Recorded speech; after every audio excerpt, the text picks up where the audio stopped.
ಎಲ್ಲೆಲ್ಲೂ ಜಲವೈಭವ, ಪಶ್ಚಿಮ ಘಟ್ಟಗಳಲ್ಲಿ ಸುರಿತಾ ಇರೋ ಧಾರಾಕಾರ ಮಳೆ ಬತ್ತಿದ ಹೊಳೆಗಳಿಗೆ ಕಳೆ ನೀಡಿದೆ.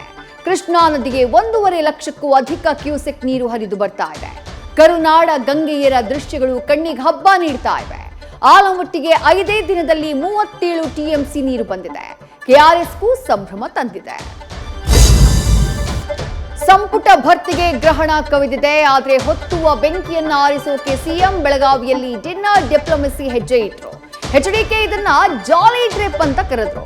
ಬೆಂಗಳೂರಿಗೆ ಎಂಟ್ರಿ ಕೊಡ್ತಾ ಇದ್ದ ಹಾಗೆ ರಸ್ತೆಗಳಲ್ಲಿ ಆಕ್ಷನ್ ಹೇಳಿದ ಸಿಎಂ ಫುಟ್ಪಾತ್ ವ್ಯಾಪಾರಿಗಳಿಗೆ ಹೊಸ ರೂಲ್ಸ್ ನೀಡಿದ್ರು.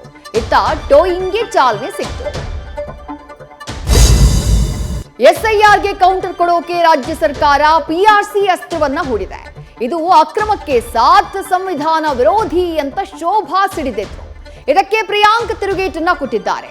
ಇತ್ತ ಬೈ ಎಲೆಕ್ಷನ್ ನಡೆಯುವಂತಹ 2 ಕ್ಷೇತ್ರಗಳ ಪೈಕಿ ಹಿರಿಯೂರಿಗಾಗಿ ಎಚ್ಡಿಕೆ ವಿಜಯೇಂದ್ರ ಸಭೆ ಮಾಡಿದ್ದಾರೆ.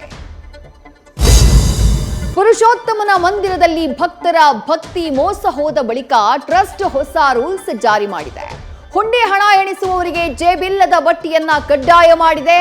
ಜುಲೈ 15ಕ್ಕೆ ಎಸ್ಐಟಿ ವರದಿ ಸಲ್ಲಿಕೆಯಾಗಲಿದೆ.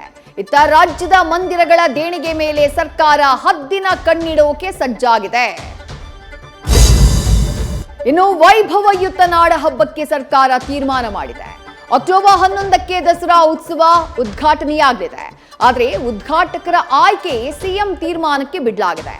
ಅಕ್ಟೋಬರ್ 21ರ ಶುಭ ಮೀನ ಲಗ್ನದಲ್ಲಿ ಅದ್ದೂರಿ ಜಂಬೂ ಸವಾರಿ ನೆರವೇರಲಿದೆ. ನ್ಯೂಸ್ ಫಸ್ಟ್ ನಿರ್ಭೀತಿಯಿಂದ ನಿಮ್ಮ ಪರವಾಗಿ.